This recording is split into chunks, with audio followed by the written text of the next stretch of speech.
Look, here's the thing. There is absolutely nothing Trump, Caroline Leavitt, or anyone else in this White House can do to hide what we're all watching in real time. The president's cognitive and physical decline is obvious. And honestly, every attempt they make to cover it up, the dementia, the mobility issues, the bruised hands, those swollen ankles, it just draws more attention to the health crisis we're witnessing. Case in point, today, we saw what appears to be a staged Oval Office meeting that got exposed as fake. It's like they're doing Weekend at Bernie's with the guy, propping him up and pretending he's alert and engaged when he's literally falling asleep on camera. And it just got called out. The crisis is clear, and we're going to get into all of it. Now, before we dive into this fake Trump meeting that just got exposed through a leaked image, I want to start with Lawrence O'Donnell. He's basically the only person in mainstream media who's consistently talking about Trump's health struggles. Here's what he said, and I'm going to play this clip. Well, if Donald Trump gets dementia, how will we know? Donald Trump's mental decline, which is more and more obvious, started from such a low level of mental processing power that it's hard to track his decline. It's from low to lower. And then there are days like today when Donald Trump asks himself out loud in public if he is allowed to appoint himself chair of the Federal Reserve. Now, it may be tiresome to hear, but we must not grow weary of making the point that no other president was ever capable of saying anything as stupid or as indicative of dementia as that. Am I allowed to appoint myself chair of the Federal Reserve? And we must not grow weary of reminding ourselves what the White House press corps would have done if Joe Biden ever said anything like that, and how big the headlines would be in the next day's print editions of the New York Times and the Washington Post and every newspaper in the country. Because if we grow weary of making the point of how singularly stupid and possibly clinically demented Donald Trump's statements are, then we will become part of the normalization process of those statements, which most of the American news media has unwittingly participated in. And 14-year-olds in this country will think it's perfectly normal for a president to say those things. It really is just Lawrence O'Donnell at this point, isn't it? He's the only one consistently covering Epstein, Trump's cognitive decline, and maybe most importantly, the mainstream media's complete failure to cover either of those stories. Here's what I always say. It's not enough to just be independent media, doing your thing on YouTube, Twitter, TikTok, Instagram, Substack. You also have to actively refuse to align yourself with the mainstream press to avoid doing business as usual. You have to cover the stories people don't want to talk about or are being prevented from talking about. That's why every single opportunity the press gets, they should be asking about Trump's health. Because when they do ask, Carolina Leavitt gives these very strange non-answers that kind of illuminate exactly why we saw a fake Oval Office meeting today. Like this exchange, I'm going to play this. Why did President Trump get an MRI during his recent visit to Wall Street? Look, as President Trump said, he would inquire with the physicians. I'll check back on that. But as the physical itself stated, Kristen, and as you all know, because you were all witness to it, every single day the president is in optimal physical health. This was a follow-up appointment, and we provided a detailed readout of that physical. I'm happy to give it to you again, and I can inquire further. With all due respect, an MRI is a very specific procedure. It's done on a part of the body looking for something specific, so it's not generally part of any kind of routine checkup. And in addition, President Trump has said that he wants to be transparent. He told us to ask the doctors, which we have and have not heard back. Why don't we have more information on this? As I said, I'll check back for you. So we don't know why Trump got an MRI. And we don't know why Caroline Leavitt initially didn't tell us there was an MRI.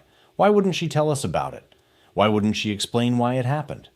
It seems pretty clear if you won't tell us it happened, and then you won't tell us why it happened, it's because it was significant. Especially considering they have those machines at the White House. So I think it must have been something more serious. More tests must have been run. And the question is, tests on what? I think we can make some educated guesses. Trump's deteriorating cognitive function, the ankles, the hands. Pick any part of Trump that's completely shutting down at this point. We're all watching it happen faster and faster. But Trump clearly needs people to pretend he has a functioning brain and a functioning body, which is why Senator Markwayne Mullin put out this tweet that completely blew up in his face.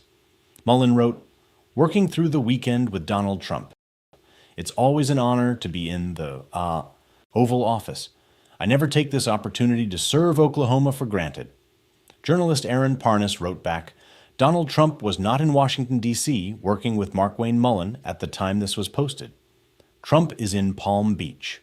Our friend Ben Meiselas from Metis Touch also wrote, "Why lie? He's in Mar-a-Lago, golfing and partying with the leader of Argentina, who we gave $40 billion to. Markwayne Mullin is lying." And it would have been really easy to write that tweet, honestly. Always great working with Donald Trump, which I'm sure it's not, but whatever. Always great serving our dear leader. You could glaze the guy without lying about him working through the weekend, because he's not working through the weekend. So why did they have to lie? Because they want MAGA to still believe that Trump is strong and tough, and not even just that they want them to believe Trump is alive. Which, when you look at him in the Oval Office, he looks like a puppet with Stephen Miller's hand controlling him. That's what's happening here. That message is for MAGA. They're saying, don't look. Don't look when Trump's sleeping in the Oval Office. Don't look when he can't walk downstairs. The guy who called Biden Sleepy Joe is literally asleep all the time, and he has people walking him around. Markwayne Mullin wants you to believe that guy is capable of being president. He's not. So he had to lie. He got caught. And Trump is obviously in a health emergency. They don't want to talk about it. They don't want to point out his weakness. They don't want to acknowledge it. But I feel like now, more than ever, we need to. Americans do perceive Trump as getting weaker and weaker every day while he's taking greater lengths to deprive them of food, healthcare, and housing. That's what he's focused on. So let's make that clear. And the person making it clearer than maybe anyone else right now is Jasmine Crockett with this brutal takedown. I'm going to play this. I'm going to need y'all to keep it up. Y'all are not going to be allowed to feel tired, because we got a lot of work to do. Now, I know that we have talked about November 4th, and everybody was really excited about November 4th. We even saw historic wins in places like Mississippi and Georgia without them even having the investments. Let me tell you something, Texas, we can do this. We can do this. If you just make sure that you keep that song in your mind, that you feel no ways tired. So let's talk about where we came from, okay? I hate to talk about it, but we're going to talk about it. So, as I said, as we did a rally in California right before Prop 50 passed, you know, our feeble little governor, now he doesn't know how to answer the call of the people. In fact, he usually doesn't want to show up and talk to the people. But somehow, when that orange line rings, he knows how to pick up the phone and do whatever it is that he is told to do. Now, that's not what leadership looks like. Not at all. That is not what it looks like. But here's the thing. He decided that he was going to answer the call of the orange one and ignore the calls and the voices of the people of Texas. And so it makes me think about an actual verse, Psalm 30:5. It says, "Weeping may endure for a night, but joy comes in the morning." So weeping looks like leaders promoting hate. Weeping looks like Abbott being a lousy step-and-fetch-it governor that puts tyranny over Texans. Weeping looks like taking food out of the mouths of seniors, babies, and making sure that after a court tells you to feed the people, you decide to appeal it. Weeping looks like taking away health care and not giving a damn. Weeping looks like wreaking havoc not only on our economy, but also the East Wing. Weeping looks like terrorizing communities with ICE. But joy looks like our amazing Texas state reps. Joy looks like the wins that we had on November 4th throughout the entire country. Joy looks like restoring decency, dignity, and democracy. Joy looks like California passing Prop 50. And finally, joy looks like a man by the name of Gavin Newsom. Many of y'all may not know this. I said I was happy to be back home because I've been on the road fighting for Texans. I went to Pennsylvania to make sure that they retained their judges. I went to California to make sure I could do my part for Prop 50. I made sure that I went to Virginia on behalf of Abigail Spanberger. You see, winning means that we got to do the work.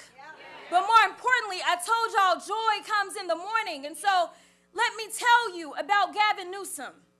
Gavin Newsom could have sat on the sidelines, you see, because everything looks blue in California. But he decided that it was bigger than just his state. He decided that this was about the democracy of all of us. And frankly, he decided if you come for Texas, then I'ma come for you. Listen, it's been a while since we had leadership that had our backs. This is how we have to message. We just have to embarrass this guy. That's what we're trying to do on this show every single day.